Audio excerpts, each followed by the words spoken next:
मराठवाड्यामध्ये एका महिन्यामध्ये 76 शेतकरी मृत्यूला कवटाळतोय.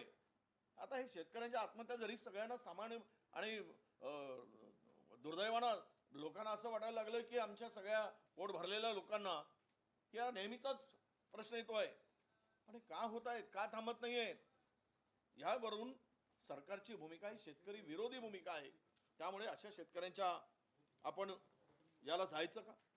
खरं तर दुर्दैवानं महाराष्ट्रातल्या एका शेतकऱ्याला सावकारांच्या कर्जामुळं त्याला किडनी विकावी लागते. तो आमच्या जिल्ह्यातील चंद्रपूर जिल्ह्यातील शेतकरी आहे, रोशन कुडे नावाचा शेतकरी. किडनी विकली कंबोडियामध्ये जाऊन. म्हणजे सावकारी पाश हा शेतकऱ्यांचा रोज गळा आवडतोय. आणि हे सावकार या खुर्चीवर बसून महाराष्ट्राच्या त्या सावकाराला प्रोटेक्शन देण्याचं काम सरकार, नाही तर सावकार रूप सावकाराचा चेहरा